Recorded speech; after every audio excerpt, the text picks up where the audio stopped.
ஹல்லேலூயா! இந்த லெந்து கால ஆராதனையின் ஆரம்பத்திற்காக நாம் யாவரும் கண்களை மூடி ஜெபிக்கலாம். கிருபை நிறைந்த நல்ல தகப்பனே, அப்பா, இந்த மாலை வேளையிலே ஆண்டவரே, இந்த நேரத்தை நாங்கள் வீணாக செலவிடாமல் அப்பா உம் மண்டையிலே சேர்த்ததற்காக நாங்கள் நன்றி செலுத்துகிறோம். ஆண்டவரே, நாங்கள் ஒரு சிலராய் இருந்தாலும் சரி அப்பா, இந்த நேரத்தை நாங்கள் பிரயோஜனமாய் உம்மை குறித்து அறிந்து கொள்ள நாங்கள் பயன்படுத்த கிருபை செய்தருளுங்க. ஆண்டவரே, இந்த ஆராதனையிலே வந்திருக்கின்ற பிள்ளைகள் ஒவ்வொருவரையும் உம்முடைய கரத்திலே தந்து ஜெபிக்கிறோம். வர தடைப்பட்ட பிள்ளைகளையும் ஏற்ற நேரத்திலே கூட்டி வாருங்க சுவாமி. ஆண்டவரே, இந்த நாளிலே நாங்கள் தியானிக்க இருக்க பகுதியை நீங்கள் ஆசீர்வதித்து நீங்கள் ஒவ்வொருவரோடும் பேசும்படியாக ஜெபிக்கிறோம். பேச இருக்கிற மகனையும் உம்முடைய கரத்திலே தந்து ஜெபிக்கிறோம் சுவாமி. ஆண்டவரே, இந்த ஆராதனையின் தொடக்கம் முதல் முடிவு வரை நீர் எங்களுக்கு நடத்தி தரும்படியாக ஜெபிக்கிறோம். இயேசுவின் மூலம் பிதாவே, ஆமேன். நாம் அனைவரும் எழுந்து நின்று ஆராதனைக்கு ஆரம்பமாக பாமாலை எண் 103 நாம் அனைவரும் சேர்ந்து பாடலாம்.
கரங்களில் உள்ள லெந்து கால ஆராதனை முறைமைகளை நாம் கடைபிடிக்கலாம். சூரியன் உதிக்கும் திசை தொடங்கி அது அஸ்தமிக்கும் திசை மட்டும் கர்த்தருடைய நாமம் துதிக்கப்படுவதாக. கடவுள் ஒளியாயிருக்கிறார், அவரில் எவ்வளவேனும் இருள் இல்லை. அவர் ஒளியில் இருக்கிறது போல நாமும் ஒளியிலே நடந்தால் ஒருவரோடு ஒருவர் ஐக்கியப்பட்டிருப்போம். அவருடைய குமாரனாகிய இயேசு கிறிஸ்துவின் இரத்தம் சகல பாவங்களையும் நீக்கி நம்மை சுத்திகரிக்கும். நீங்கள் உங்கள் வஸ்திரங்களை அல்ல, உங்கள் இருதயங்களை கிழித்து உங்கள் தேவனாகிய கர்த்தரிடத்தில் திரும்புங்கள். அவர் இரக்கமும் மன உருக்கமும் நீடிய சாந்தமும் மிகுந்த கிருபையும் உள்ளவர். அவர் தீங்குக்கு மனஸ்தாபப்படுகிறவருமாய் இருக்கிறார். ஒருவன் என் பின்னே வர விரும்பினால் அவன் தன்னைத்தான் வெறுத்து தன் சிலுவையை எடுத்துக்கொண்டு என்னை பின்பற்ற கடவன். ஜெபம். சர்வ வல்லமை உள்ள கடவுளே, நாங்கள் எங்கள் ஆண்டவர் இயேசு கிறிஸ்துவின் மூலமாய் உமது சமூகத்தில் எங்கள் வணக்கத்தையும் ஸ்தோத்திரத்தையும் செலுத்த வந்திருக்கிறோம். எங்கள் பாவங்களை உண்மையாய் அறிக்கை செய்யவும் மற்றவர்களுக்காகவும் எங்களுக்காகவும் ஜெபிக்கவும் உதவி செய்தருளும். உமது திருவசனத்தை நாங்கள் கேட்கும்போது உமது அன்பின் மகத்துவத்தை அதிக உண்மையாய் அறிந்து கொள்ளவும் உமது கிருபையின் கனிகளை எங்கள் வாழ்க்கையில் காட்டவும் அருள் புரிய வேண்டுமென்று எங்கள் ஆண்டவர் இயேசு கிறிஸ்துவின் மூலமாய் வேண்டிக் கொள்கிறோம். ஆமேன். நாம் அனைவரும் ஸ்தோத்திர ஜெபத்தை பின்பற்றலாம். எல்லா மனிதர்களையும் மீட்டெடுக்க தன்னுடைய ஒரே பேரான குமாரனை தந்து உலகத்தோடுள்ள அன்பை வெளிப்படுத்தின பிதாவாகிய தேவனே, ஆதியிலே ஏதேனிலே சிருஷ்டித்தவரோடும் சிருஷ்டித்தவைகளோடும் உள்ள முறிந்து போன உறவை இணைக்க திரு அவதாரம் எடுத்த குமாரனாம் தேவனே, கல்வாரி சிலுவையிலே எங்களுக்காக பலியாகி வாக்குத்தத்தம் செய்யப்பட்ட மீட்புக்காகவும் நித்திய இரட்சிப்புக்காகவும் விசுவாசத்திலும் நம்பிக்கையிலும் எங்களை நிலைநிறுத்தி தேவ ராஜ்யத்தை அடைவதற்கான ஊக்கத்தை தந்து எங்களை பலப்படுத்துகிறதற்காகவும்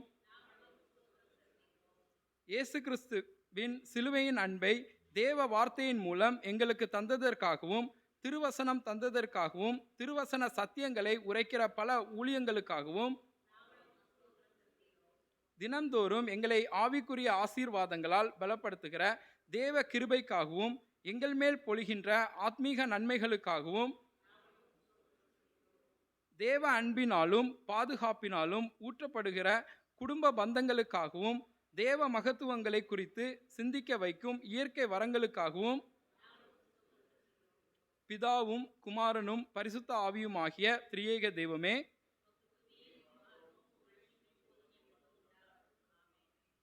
பாவ அறிக்கை.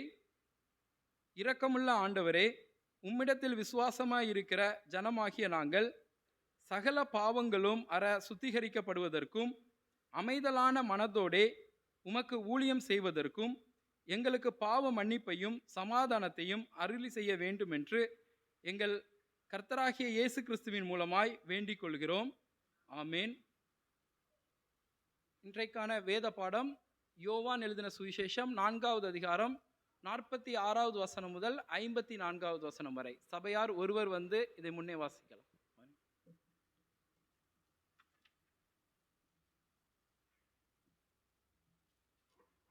யோவான் எழுதின சுவிசேஷம் 4ஆம் அதிகாரம் வசனங்கள் 46லிருந்து 54 வரை. யோவான் 4ஆம் அதிகாரம் வசனங்கள் 46லிருந்து. பின்பு இயேசு தாம் தண்ணீரை திராட்சரசமாக்கின கலிலேயில் உள்ள கானா ஊருக்கு மறுபடியும் வந்தார். அப்பொழுது கப்பர்நகூமிலே ராஜாவின் மனுஷரில் ஒருவனுடைய குமாரன் வியாதியாயிருந்தான். இயேசு யூதேயாவிலிருந்து கலிலேயாவுக்கு வந்தார் என்று அந்த மனுஷன் கேள்விப்பட்ட போது அவரிடத்திற்கு போய் தன் மகன் மரண அவஸ்தையாய் இருந்தபடியினாலே அவனை குணமாக்கும்படிக்கு வர வேண்டும் என்று அவரை வேண்டிக் கொண்டான். அப்போது இயேசு அவனை நோக்கி, நீங்கள் அடையாளங்களையும் அற்புதங்களையும் காணாவிட்டால் விசுவாசிக்க மாட்டீர்கள் என்றார். அதற்கு ராஜாவின் மனுஷன், ஆண்டவரே, என் பிள்ளை சாகிறதற்கு முன்னே வரவேண்டும் என்றான். இயேசு அவனை நோக்கி, நீ போகலாம், உன் குமாரன் பிழைத்திருக்கிறான் என்றார். அந்த மனுஷன் இயேசு சொன்ன வார்த்தையை நம்பி போனான்.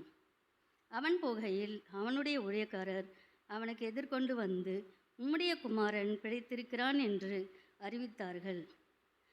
அப்பொழுது எந்த மணி நேரத்தில் அவனுக்கு குணமுண்டாயிற்று என்று அவர்களிடத்தில் விசாரித்தான். அவர்கள், நேற்று 7ஆம் மணி நேரத்தில் ஜுரம் அவனை விட்டது என்றார்கள். உன் குமாரன் பிழைத்திருக்கிறான் என்று இயேசு தன்னுடனே சொன்ன மணி நேரம் அதுவே என்று தகப்பன் அறிந்து அவனும் அவன் வீட்டார் அனைவரும் விசுவாசித்தார்கள். இயேசு யூதாவிலிருந்து கலிலேயாவுக்கு திரும்பி வந்த பின்பு இது அவர் செய்த 2ஆம் அற்புதம். பாடம் முடிந்தது.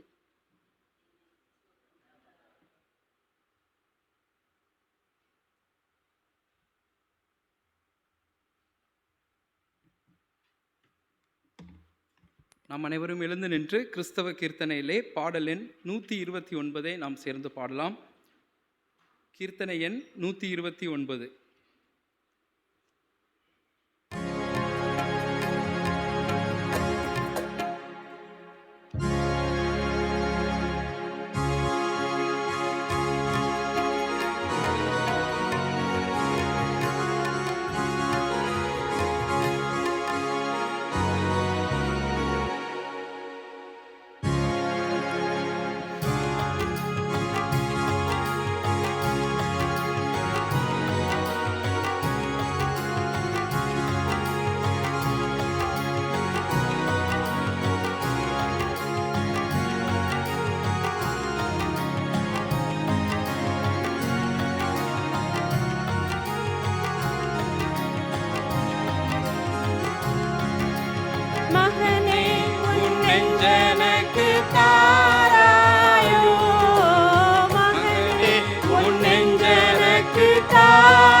வாழ்வை தருவேன் இது பாராயோ, மோட்ச வாழ்வை தருவேன் இது பாராயோ.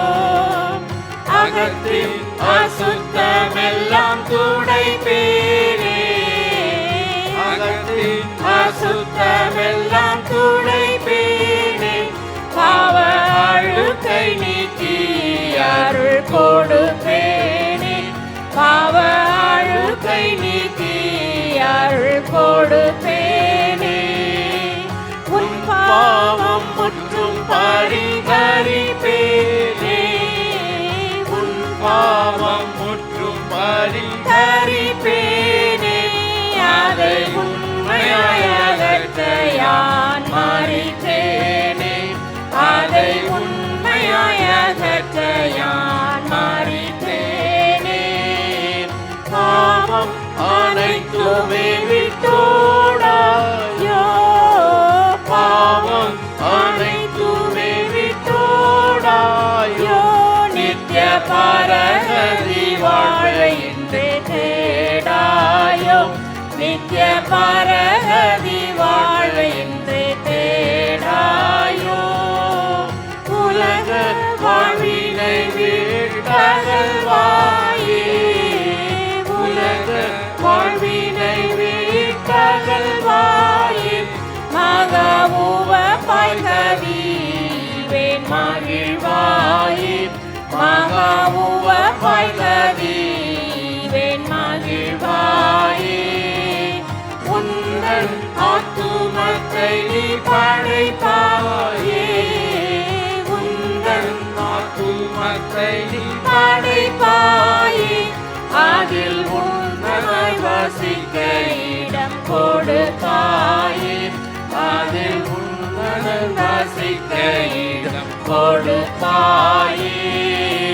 மகனே உன் நெஞ்சனக்கு தாராயோ, மகனே உன் நெஞ்சனக்கு தாராயோ. மோட்ச வாழ்வை தருவேன் இது பாராயோ, மோட்ச வாழ்வை தருவேன் இது பாராயோ. சபையார் அமரலாம். இந்த நாளுக்கான செய்தியை அங்கிள் சத்யா அவர்கள் நமக்கு தருவார்கள்.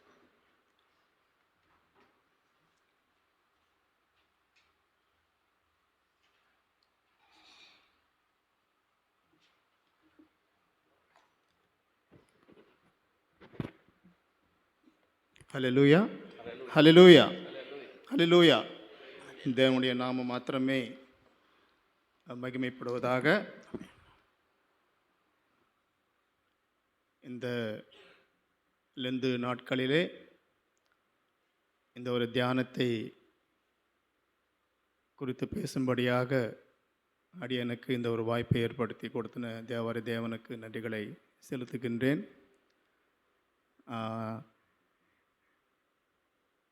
இது பிரசங்கல்ல, தியானம். இப்போது பாடி முடித்தோம். அந்த 4வது வரி, 4வது சரணம் ஒன்று இருக்கும் பாருங்க.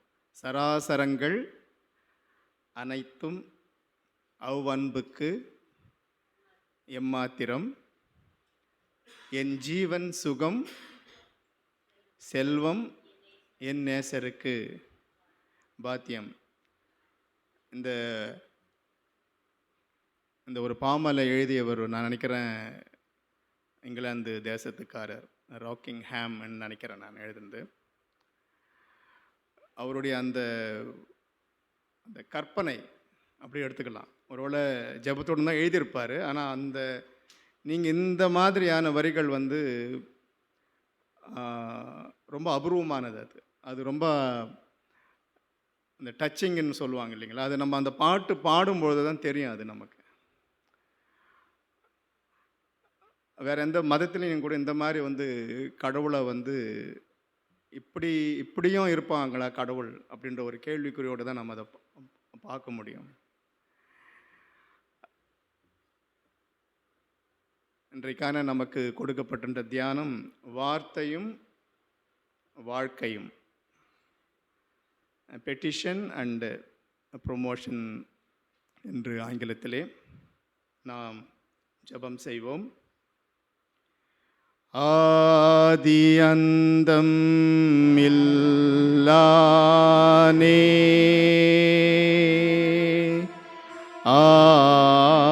ஆனந்த ஜோதியே, ஆதிமயமானவனே,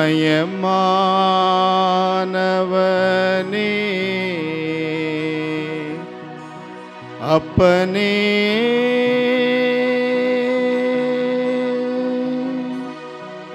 சரணம் சரணம் சரணம்.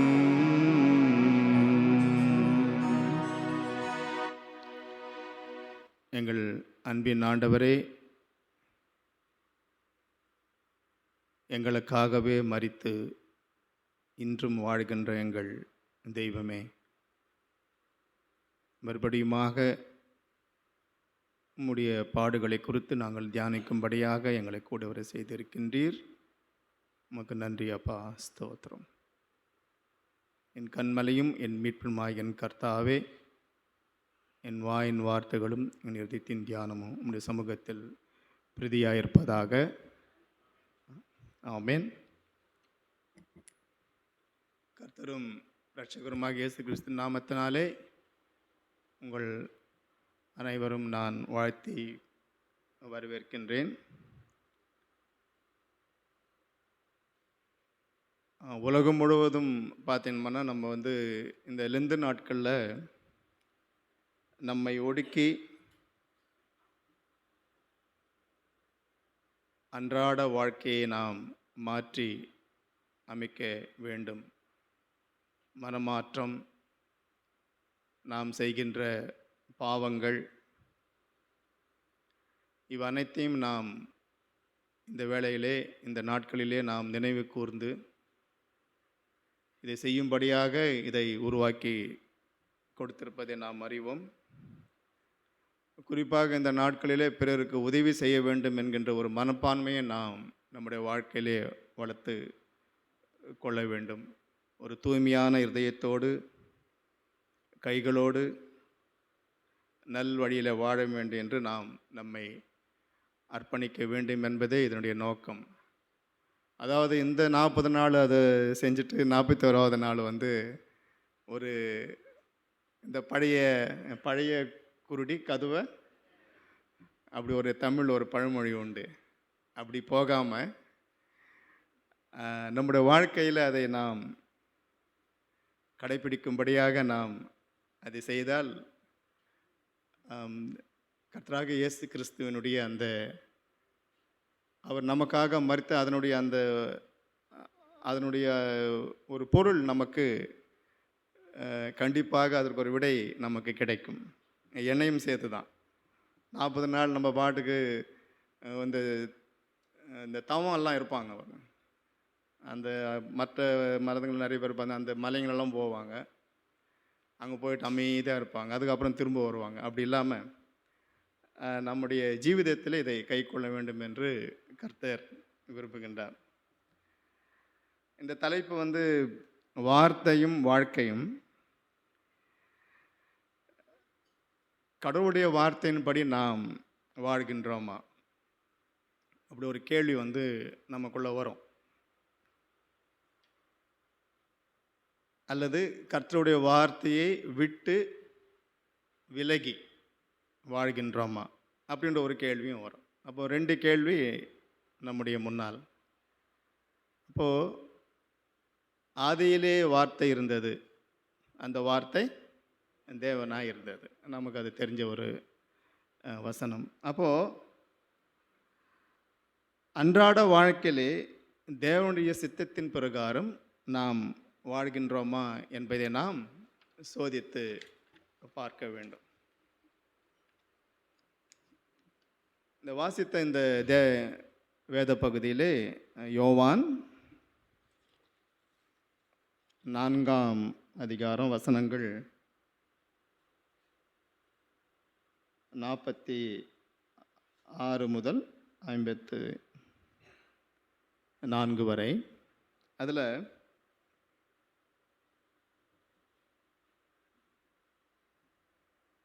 அவர் வந்து கலிலேயாவில் செய்த அற்புதத்தை வந்து கலிலேய மக்கள் ஏற்றுக்கொண்டாங்க. அந்த 45ஆம் வசனம் நம்ம வாசித்தோம்னா,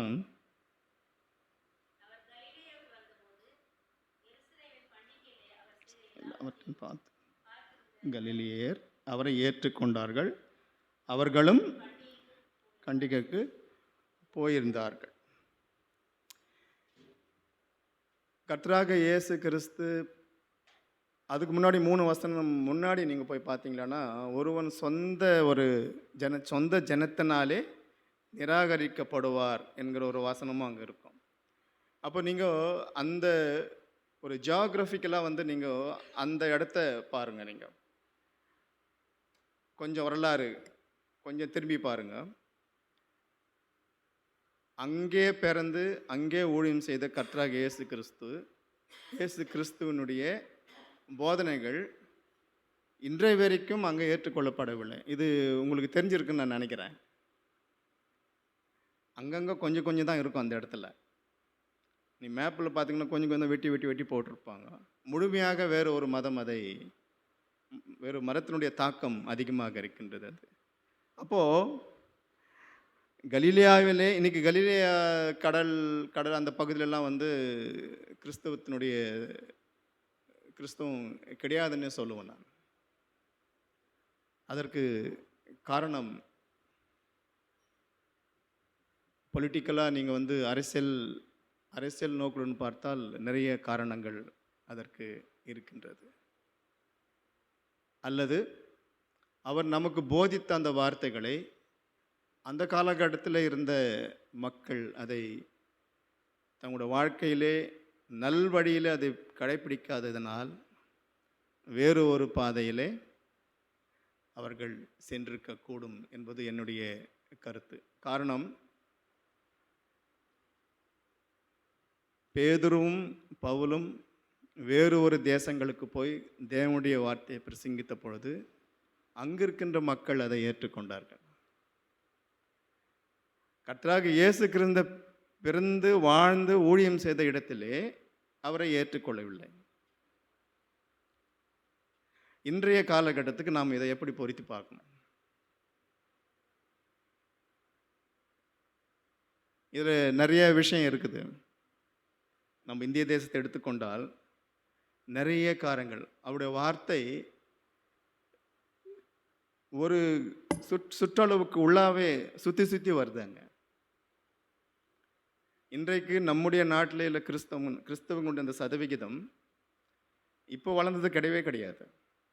எல்லாமே வந்து 30 வருஷத்துக்கு முன்னாடி வளர்ந்த கிறிஸ்தவம். நீங்கள் நல்லா சிந்தித்து பாருங்கள். ஏன்னா ஒரு தலைமுறை ஆல்மோஸ்ட் ஒரு தலைமுறைன்னா 32 வருஷம் ஜென்ரேஷன்.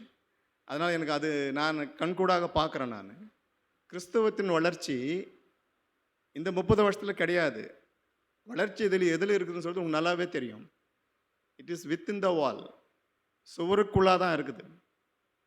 இன்றைக்கு இருக்கின்ற அந்த தலைமுறையினுடைய அந்த தலைமுறை ஊழியம் செய்தவர்கள் ஒரு 65க்கு மேலே தான் இருப்பாங்க. 70 வயசுக்கு மேலே இருப்பாங்க. அப்போது கர்த்தருடைய வார்த்தை பிரசங்கிக்கப்படவில்லை என்பதுதான் இன்றைக்கு இருக்கின்ற சூழ்நிலை. சரி, அப்போது இந்த வார்த்தையினுடைய அந்த மகிமையை அந்த 46வது வசனத்தில் நான் வாசிக்கிறேன். இங்கு ராஜாவின் மனுஷர் என்று குறிப்பிடப்பட்டிருக்கிறது. ராஜா அப்படின்னு சொல்லும் பொழுது 46வது வசனம் வசனங்க யாராவது?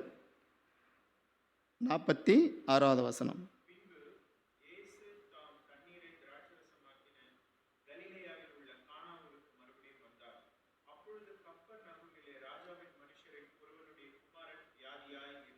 ராஜாவினுடைய போதும் அவள்கிட்ட. அப்போது ராஜாவினுடைய மனுஷர் அப்படின்னும்போது நீங்கள் கொஞ்சம் கற்பனை பண்ணி பாருங்கள். அந்த காலத்தில் வந்து ராஜா அப்படின்னு பார்த்தா அந்த பகுதியில் வாழ்ந்த அரசாட்சி செய்தவர்கள் வந்து ரோமர்கள். பைலட், பிலாத்து, ஏரோது.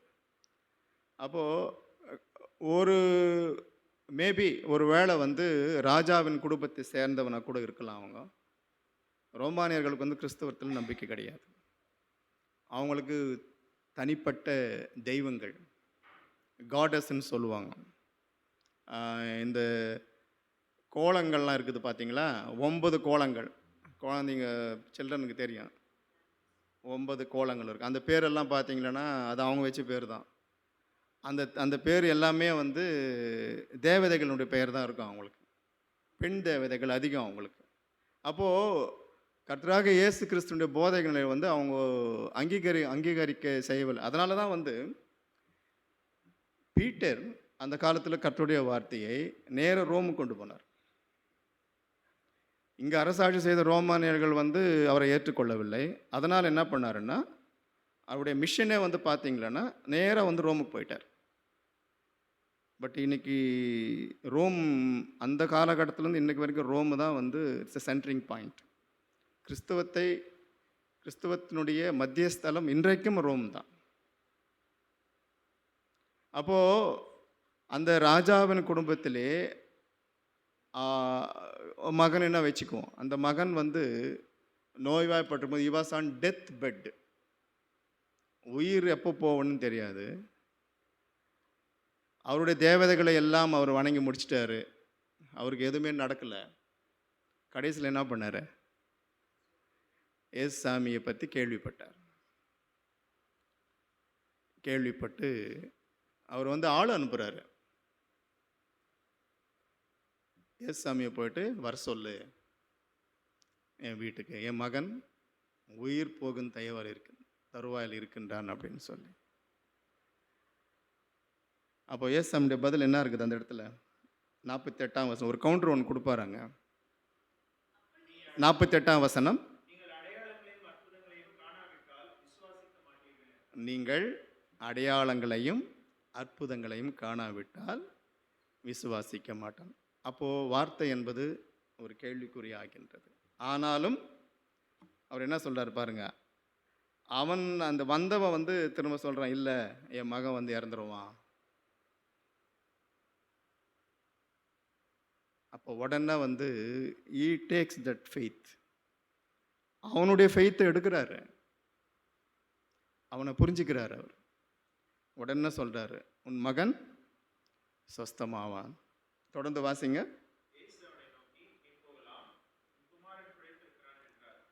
இயேசு அவனை நோக்கி உன் குமாரன், அவர் சொன்ன மாத்திரத்திலே அந்த மனுஷன் சொஸ்தமான. அதை வந்து பின்னாடி வந்து அவங்க கவுண்டர் செக் பண்ணுவாங்க பாருங்க. தொடர்ந்து வாசிங்க.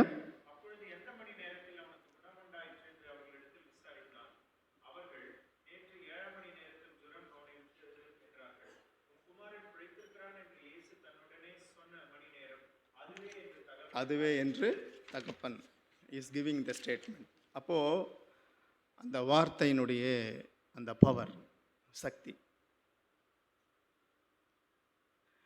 அதை கேள்விப்பட்ட உடனே, அவன் சொஸ்தமான உடனே அந்த குடும்பம் முழுவதும் கர்த்தராகிய இயேசு கிறிஸ்துவை ஏற்றுக்கொண்டது.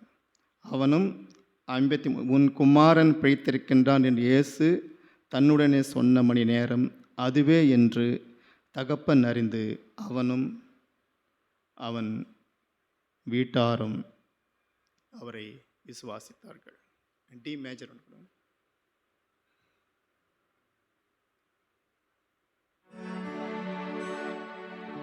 நானும் என் வீட்டாருமோ என்றார் கர்த்தரையே சேவிப்போம். நீயும் சேவிப்பாயா, நீயும் சேவிப்பாயா. நானும் என் வீட்டாருமோ என்றார் கர்த்தரையே சேவிப்போம். நீயும் சேவிப்பாயா, நீயும் சேவிப்பாயா.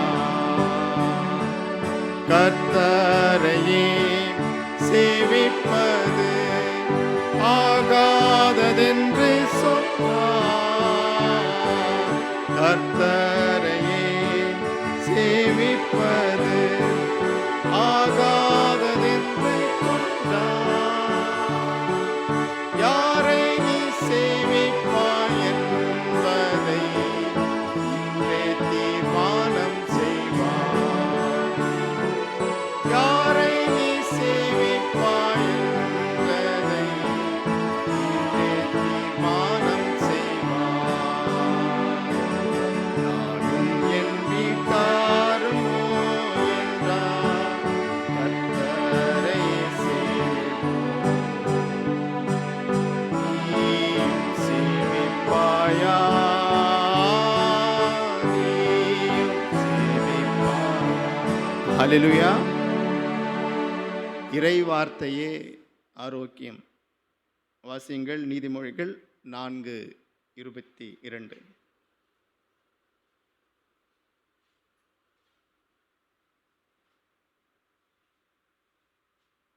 நீதிமொழிகள்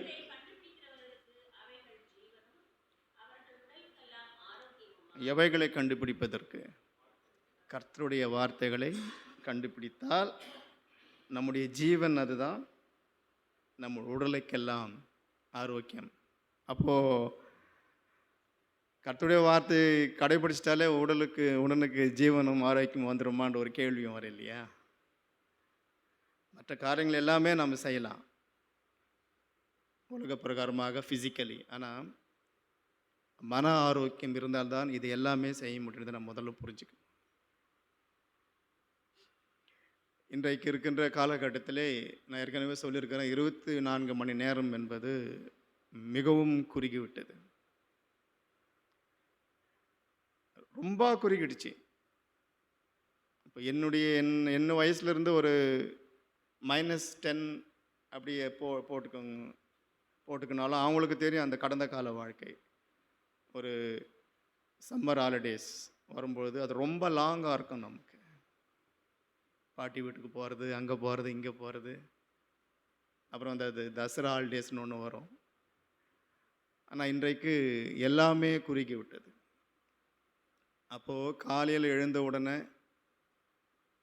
எழுந்தது முதல் நாம் படுக்கைக்கு போகும் வரை எத்தனை காரியங்கள் நாம் செய்து கொண்டிருக்கின்றோம். ஆனால் கர்த்தருடைய வார்த்தையை நாம் எந்த அளவிலே நாம் அதில் உட்புகுத்தி நாம் வாழ்கின்றோம் என்பதை நாம் சோதித்து பார்க்க வேண்டும்.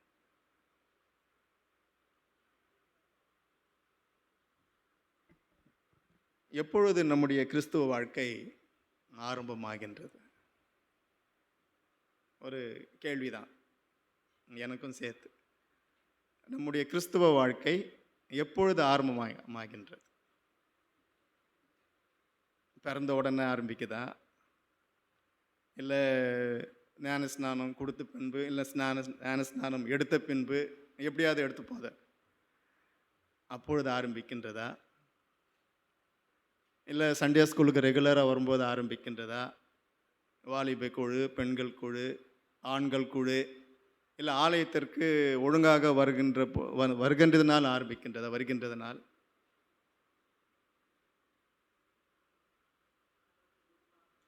யோவான் 1:12 எடுத்து வாசிப்போம்.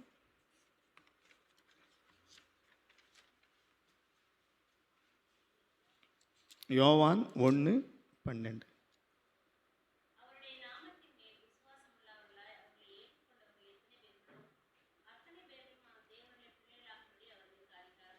அவருடைய நாமத்தை நாம் எப்பொழுது ஏற்றுக்கொள்கின்றோமோ, இயேசுவின் நாமம் இனிதான நாமம். பாட்டெல்லாம் நம்ம நிறைய பாடுறோம், பழைய பாடல். அப்போது நம்முடைய கிறிஸ்துவனுடைய வாழ்க்கை எந்த எந்த வயதில், எந்த பாயிண்டில், எந்த ஒரு புள்ளியில் அது தொடங்குகின்றது என்பதை நாம் சோதித்து பார்க்க வேண்டும். அப்போ முடிவு ஆரம்பிச்சிடுறோம். ஆரம்பத்துக்கு ஒரு முடிவு வேணும் இல்லையா? எப்போ முடியும்? மோட்சத்தை நோக்கி தான் நாம் போக வேண்டும். ஆனால் எபேசியர் 4:11 எடுத்து வாசிங்க.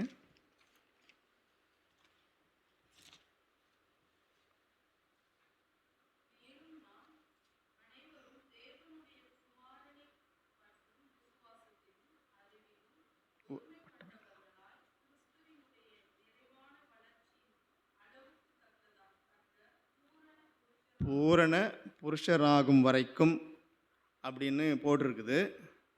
நீங்கள் அளவுக்கு தக்க பூரண ஸ்ரீயாக வரைக்கும் அப்படின்னு படிக்கலாம். ஏன்னா பைபிளில் எல்லா இடத்துலையும் பார்த்தீங்கன்னா சகோதரர் தான் எழுதியிருப்பாருங்க. லெட்டர்ஸ் எல்லாமே ஒரு இடத்துல மாத்திரம் அம்மாளுக்குன்னு எழுதியிருப்பாங்க. ஒரே ஒரு சாப்டர் நான் நினைக்கிறேன், அது தீமோத்தேயோ 1 யோவான்லேயோ பார்த்தீங்கன்னா, என் அம்மாளுக்கு சொல்லுகிறதாவது அப்படின்னு ஒரு ஃபீமேல் ஜெண்டரை மாத்திரம் அவர் பவுலடிகளார் குறிப்பிட்டிருப்பார். அப்போ அதனால் நம்ம சகோதரர்னு போட்டோன்னா சகோதரருக்கு மாத்திரம் கிடையாது, அது எல்லாருக்கும் சேர்த்து தான் அது. அப்போது பூரண சர்க்குணராக நாம் இருக்க வேண்டும். அவர் வார்த்தையை நாம் உட்கொள்ள வேண்டும். நம்முடைய வாழ்க்கையிலே தேவனுடைய வார்த்தையை நாம் உட்கொண்டால் ஆரோக்கியமாக இருக்க வாய்ப்புகள் அதிகம். ஆனால் நாம் எந்த அளவுக்கு நாம் அதை கழிக்கொள்கின்றோம் என்பதை நாம் பரிசோதிக்க வேண்டிய ஒரு தருணம் இது.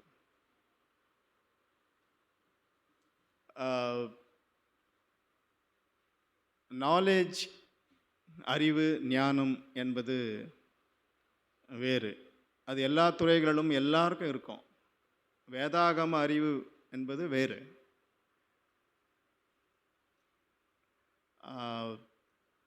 ஆனால் அந்த வேதாகமத்தில் உள்ள வார்த்தைகளை நாம் கடைப்பிடிக்கின்றோமா? அது ரொம்ப முக்கியம். நல்லா பைபிள் வாசிக்கலாம், நல்லா பிரசங்கம் பண்ணலாம், எல்லா சபை காரியங்கள் நாம் பங்கு கொள்ளலாம். தெர் ஆர் பீப்புள் பார்த்தீங்கன்னா 150வது சங்கீதத்தில் இருக்கிற அந்த வசனம் எல்லாமே மனப்பாடமாக சொல்லுவாங்க. அந்த அளவுக்கு அவங்களுக்கு அந்த ஞாபக சக்தி, மெமரி பவர்லாம் இருக்கும். தே ஸ்வாலோட் த பைபிள்னு கூட சொல்லுவாங்க. அப்படின்னா அந்த அளவுக்கு அவங்க உட்கொள்கின்றார்கள் அப்படின்னு. ஆனால் நாம் அதை கைக்கொள்கின்றோமா? ராகாப் என்பவள், அவங்களுக்கு பைபிளோ இல்லை அந்த காலத்தில் அவங்க எப்படி இருந்தாங்க நல்லாவே தெரியும். Rahab was chosen by the God. தன்னுடைய நற்கிரைகளினாலே அவள் நீதிமானாக்கப்பட்டாள். அப்போது கடவுளுடைய வார்த்தையை நாம் கை கொள்ள வேண்டும் என்று தேவன் விரும்புகிறார். அவர்களுக்கு வயதுக்கு ஏற்றவாறு ஒவ்வொரு வருடமும் நமக்கு கேலண்டர் இயரில் எல்லாமே வந்துட்டே தான் இருக்கும். இது முடிஞ்ச உடனே ஒன்று வரும். நமக்கு வந்து அடுத்தது ஒரு இந்த 40 நாள் முடிஞ்ச பிறகு எதிர்நோக்கி இருப்போம் பிறப்பின் அட்வென்ட் அப்படின்னு சொல்லி.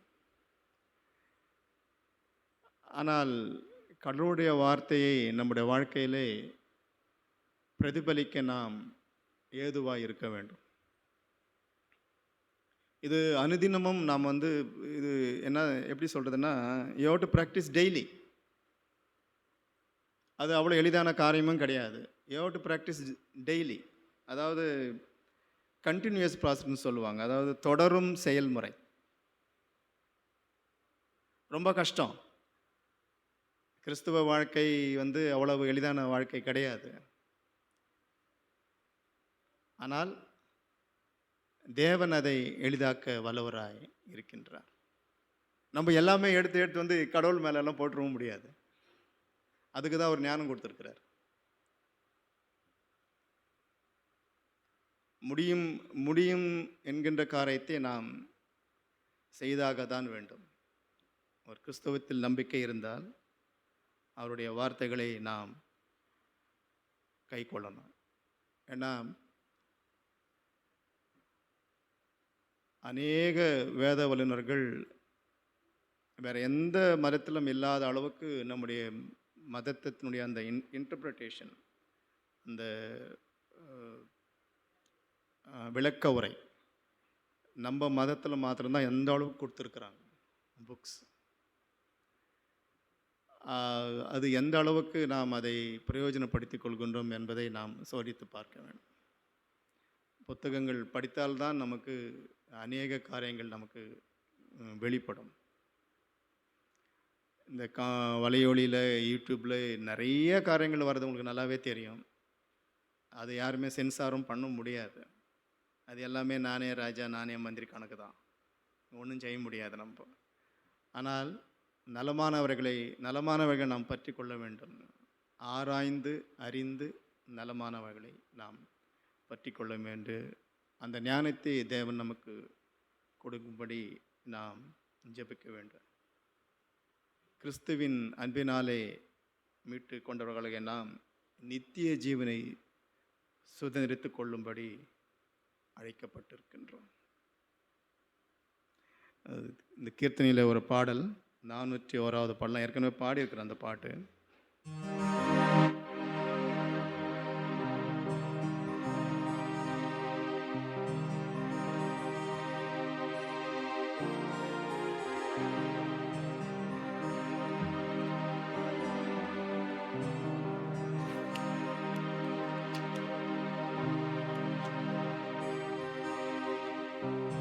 தெரிஞ்சவர்கள் கூட பாடுங்க.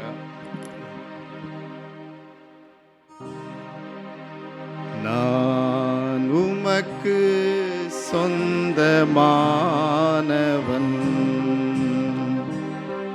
நான் உமக்கு சொந்தமானவன், இயேசுவே நீர் எனக்கு தஞ்சமானவர், நான் உமக்கு சொந்தமானவர். பாரின் மீதிலே நான் பாவியானவன், பாரின் மீதிலே பாவியானவன், நீர் பாவியேனையும் தேடி பாரில் வந்தவர், நீர் பாவியேனையும் தேடி பாரில் வந்தவர், நான் உமக்கு சொந்தமானவன், இயேசுவே நீர் எனக்கு தஞ்சமானவர், நான் உமக்கு சொந்தமானவர். வாழ்வு ஈந்தவர் நீர், வல்ல ஆண்டவர். வாழ்வு ஈந்தவர் நீர், வல்ல ஆண்டவர். என் வாழ்க்கை ஈகிறேன், நீர் ஏற்க வேண்டுவே. நீர் வாழ்க்கை ஈகிறேன், நீர் ஏற்க வேண்டுவே. நான் உமக்கு சொந்தமானவன் இயேசுவே. நீர் எனக்கு தஞ்சமானவர். நான் உமக்கு சொந்தமானவன். இந்த தபசு நாட்களிலே நம்மை சுத்திகரிப்போம். நானும் சுத்திகரிக்கப்பட வேண்டும். கல்வாரி சிலுவை அண்டையிலே நாம் சேருவோமாக. தேவன் தாமே இந்த வசனங்களை ஆசீர்வதிப்பாராக.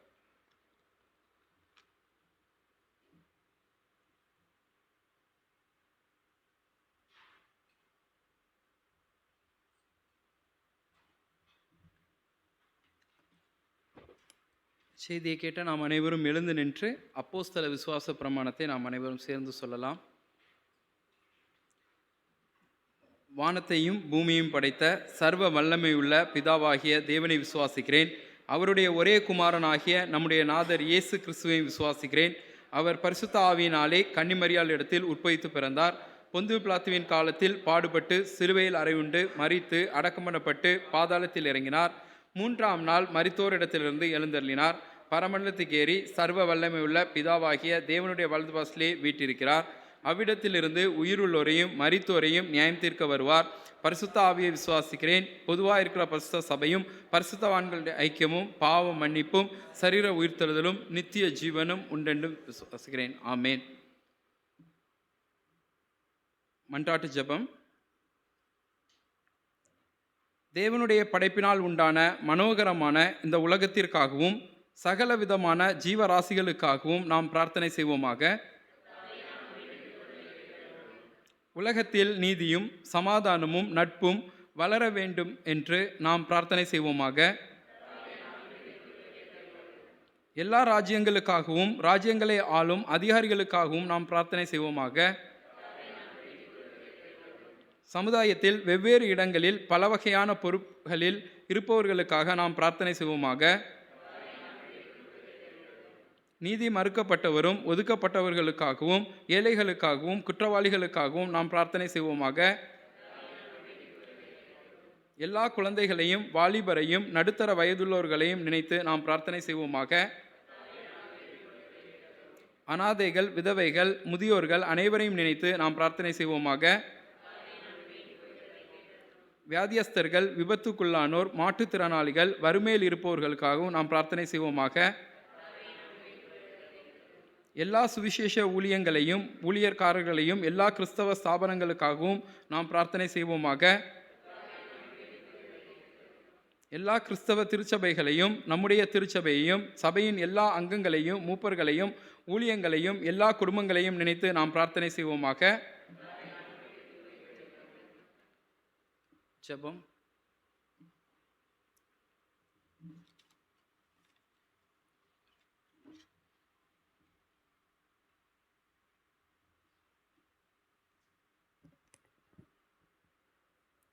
சகோதரன் அருள்நாதன் முடிவு ஜெபத்தை ஏறெடுப்பான்.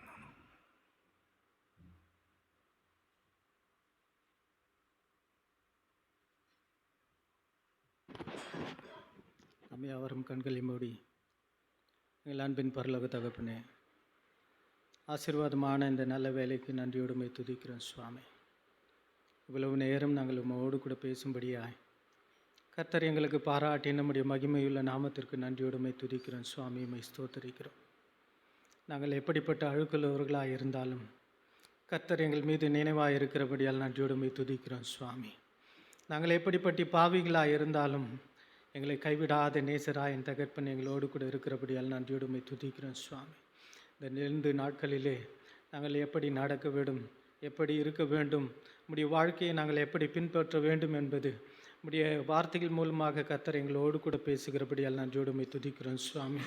அப்பா, வேதத்தை வாசிப்பதனால் மாத்திரம் நாங்கள் கிறிஸ்துவர்கள் அல்ல, அதைப்படி நாங்கள் நடக்கிறவர்களாக இருக்க வேண்டும் என்று இந்த நாளிலே நாங்கள் கற்றுக்கொண்ட நம்முடைய வார்த்தைகளுக்காக நன்றி. அப்படிப்பட்ட பிள்ளைகளாய் நாங்கள் தகப்பனே நம்முடைய வார்த்தையை பின்பற்றி வாழுகிற பிள்ளைகளாய் நாங்கள் இருக்கும்படிக்கு எங்கள் ஒவ்வொருவரையும் இந்த அறையிலே கூடியிருக்கிற நாங்கள் எல்லாரும் உடைய பாதப்படியில் எங்களை ஒப்பு கொடுக்கிறோமே சுவாமி. தவறுதலாய் நாங்கள் ஏதாகிலும் பாவங்கள் செய்திருந்தால் கர்த்தர் எங்களை மன்னிக்கும்படி நம்முடைய பாதப்படியில் எங்களை ஒப்பு கொடுக்கிறோமே சுவாமி.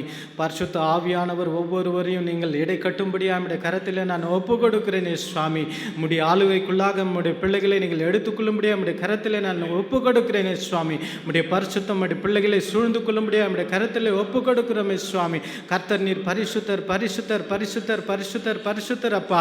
எங்களுக்குள்ளாக கர்த்தர் எப்பொழுது நீங்கள் வாசம் பண்ணும்படியா உம்முடைய பாதத்தை நாங்கள் முத்தமிடுகிறோமே சுவாமி. உம்முடைய மகிமையுள்ள நாமத்திற்கு நன்றியோடுமே துதிக்கிறோம் சுவாமி. உம்முடைய வார்த்தைகளுக்கு நன்றி நன்றி நன்றி நன்றி நன்றி நன்றி நன்றி. உம்முடைய வார்த்தைகளை நாங்கள் எப்பொழுதும் விட்டு விடாதபடிக்கு எப்பொழுதும் ஸ்தோத்திரம் சொல்லிக்கொண்டு உம்முடைய வார்த்தையை நாங்கள் பின்பற்றி நடக்கிற பிள்ளைகளா எப்பொழுதும் காணப்பட கர்த்தர் எங்களுக்கு உதவி செய்யுங்கப்பா. நாங்கள் மனுஷிகமான பிள்ளைகள் சுவாமி. கர்த்தாவே, இந்த சத்துருவானவனுக்கு கர்த்தர் எங்களை விலக்கி பாதுகாத்துக் கொள்ளும்படியாய் அவன் கொடுக்கிற எல்லா பிரச்சனைகளுக்கும் கர்த்தர் எங்களை விலக்கி பாதுகாத்துக் கொள்ளும்படியாய் நம்முடைய கரத்திலே நாங்கள் ஒப்பு கொடுக்கிறோமே சுவாமி. எப்பொழுதும் நாங்கள் சகோதர சிநேகத்தோடு எப்பொழுதும் உலாவரத்தக்கதாய் கர்த்தர் எங்களுக்குள்ளதான ஒரு புதிதான ஆவிகளை கர்த்தர் எங்களுக்கு கட்டிலிருக்கும்படியாய் நம்முடைய கரத்திலே எங்களை ஒப்பு கொடுக்கிறோமே சுவாமி. கர்த்தர் நீர் நல்லவர், நீர் நல்லவர், நீர் நல்லவர் என்பதை நாங்கள் எல்லாரும் அறிந்திருக்கிறோமே சுவாமி. எங்கள் வாழ்க்கையில் எப்பொழுதும் நன்மைகளை மாத்திரம் செய்த தகப்பனே உமக்கு நன்றி நன்றி நன்றி நன்றி நன்றி. உம்மை பின்பற்றி வாழ கர்த்தர் எங்களுக்கு உதவி செய்வீராக. இவ்வளவு நேரம் எங்களோடு கூட வந்தீங்களே உமக்கு நன்றி. சுகபத்திரமாய் நாங்கள் வீட்டுக்கு கடந்து செல்ல கர்த்தர் எங்களுக்கு உதவி செய்யுங்க. பாதுகாப்போடு எங்களோடு கூட இருந்து எங்களை பாதுகாத்துக் கொள்ளுங்க. உடைய பாதத்தை முத்தமிடுகிறோம். இயேசுவின் மூலம் எடுக்கிறோம் எங்கள் ஜீவனும் பலமில்லை நல்ல தகப்பனே. ஆமென். நாம் படுத்தப்படுவதாக ராட்சம் வருவதாக எங்களுக்கு எங்களுக்கு விரோதமாக எங்களை சோல் பிரவேசிப்பெல்லாமல் ரசித்துக் கொள்ளுங்க. ராஜ்யம் வல்லமையும் மகிமையும் என்னிடம் கொள்ளுங்க. என் ஆத்மாவே கர்த்தரை ஸ்தோத்திரி, என் முழுமை நாமத்தை ஸ்தோத்திரி. என் ஆத்மாவே கர்த்தரை ஸ்தோத்திரி, சகல உபகாரங்களை மறவாதீர். ஆமென்.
ஸ்தோத்திரம்.